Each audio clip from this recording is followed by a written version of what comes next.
दो भाई थे, हाबिल और काबिल।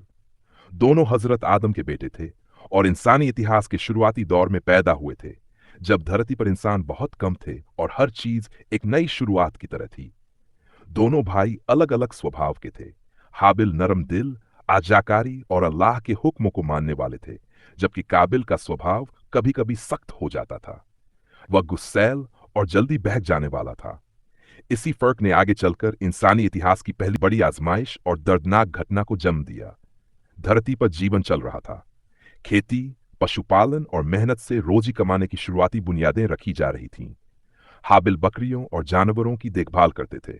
वे जानवरों के साथ बेहद रहमतदिली से पेश आते थे। जानवर भी उन्हें देखकर शांत हो जाते थे। दूसरी तरफ काबिल खेती बाड़ी करते थे। जमीन जोतना, बीज बोना और फसल उगाना उनका काम था। दोनों अपने अपने काम में काफी माहिर थे, लेकिन उनके दिलों में फर्क बढ़ता जा रहा था। हाबिल का दिल साफ था, वह अल्लाह की रजा पर चलता था। वहीं काबिल अक्सर अपने दिल में जलन और गुस्से को पनपने देता था। जब दोनों भाई सयाने हुए तो अल्लाह की तरफ से एक हुक्म आया कि दोनों अपनी अपनी कमाई में से एक कुर्बानी पेश करें, ताकि यह बताया जा सके कि कौन अल्लाह की राह में ज्यादा सच्चे दिल से चल रहा है।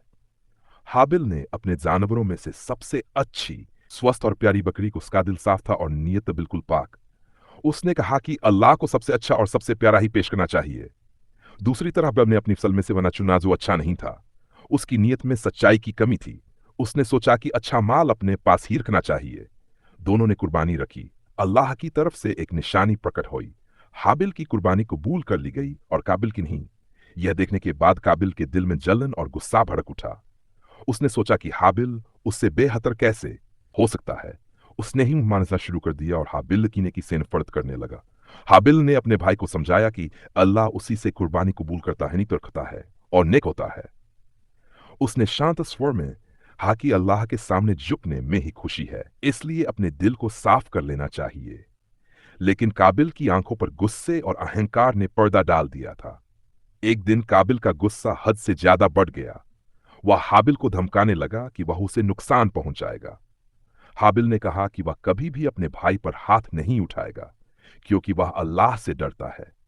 उसने बताया कि अगर काबिल ऐसा करेगा तो वह गुनाहगार होगा और अल्लाह के सामने उसका कोई जवाब नहीं होगा। लेकिन काबिल ने अपनी जलन, गुस्से और नफरत को अपने ऊपर हावी होने दिया। एक दिन उसने अपने भाई हाबिल पर हमला कर दिया और उसे मार डाला। यह इंसानी इतिहास का पहला खून था। पहली बार किसी इंसान के हाथ से किसी इंसान की जान ली गई। जब हाबिल की जान चली गई तो काबिल घबरा गया। उसे समझ नहीं आ रहा था कि अब वह क्या करे। उसने अपने भाई की लाश को देखा, लेकिन कभी ऐसा वक्त नहीं आया था कि किसी इंसान को दफनाया गया हो। उसे मालूम ही नहीं था कि लाश को क्या करना चाहिए। वह हाबिल की लाश को कंधे पर उठाए भटकता रहा। वह शर्मिंदा भी था, डर भी रहा था और पछता भी रहा था, लेकिन अब कुछ ठीक नहीं हो सकता था। अल्लाह की तरफ से एक और निशानी आई। दो कौवे उसकी नजर के सामने आपस में लड़ने लगे। एक कौवा मारा गया। दूसरे ने चोंच से जमीन खोदी, मिट्टी हटाई और मरे हुए कौवे को उसमें दफना दिया। काबिल ने यह देखकर पहली बार समझा कि उसे भी अपने भाई को इसी तरह दफन करना चाहिए। उसने जमीन को खोदा और हाबिल को दफना दिया, लेकिन उसके दिल पर बोझ बढ़ता गया। उसने पछतावे में कहा, काश मैं इस कौवे जैसा भी हो पाता। वह समझ चुका था कि उसने इतिहास का सबसे बड़ा और पहला गुनाह किया है। उसके दिल में बेचैनी, डर और भारीपन उतर आया था। वह जान चुका था कि अल्लाह के सामने उसका अमल कितना बड़ा जुर्म है। काबिल की यह गलती इंसानी इतिहास को एक बड़ी सीख दे गई। जलन, गुस्सा और अहंकार इंसान को कितनी बड़ी तबाही की तरफ ले जा सकते हैं, यह उसी एक घटना से साफ हुआ। हाबिल की नेकी, सब्र और अल्लाह का डर सिखाता है कि इंसान को हमेशा सच्चाई, नीयत और दीन पर चलना चाहिए। काबिल की कहानी बताती है कि गुस्सा और ईर्ष्या इंसान से उसके अपने भी छीन लेते हैं और वह पछतावे और गुनाह की आग में जलता रह जाता है। यूं तो यह घटना बहुत पुरानी है, लेकिन आज भी इसके सबक हमेशा जिंदा हैं। जब भी इंसान अपने दिल में नफरत, जलन या गुस्सा पनपने देता है, वह काबिल की तरह गलती की तरफ बढ़ता है। और जब वह सब्र, ईमान और सच्चाई पर चलता है, तो वह हाबिल की तरह अल्लाह के करीब होने की कोशिश करता है।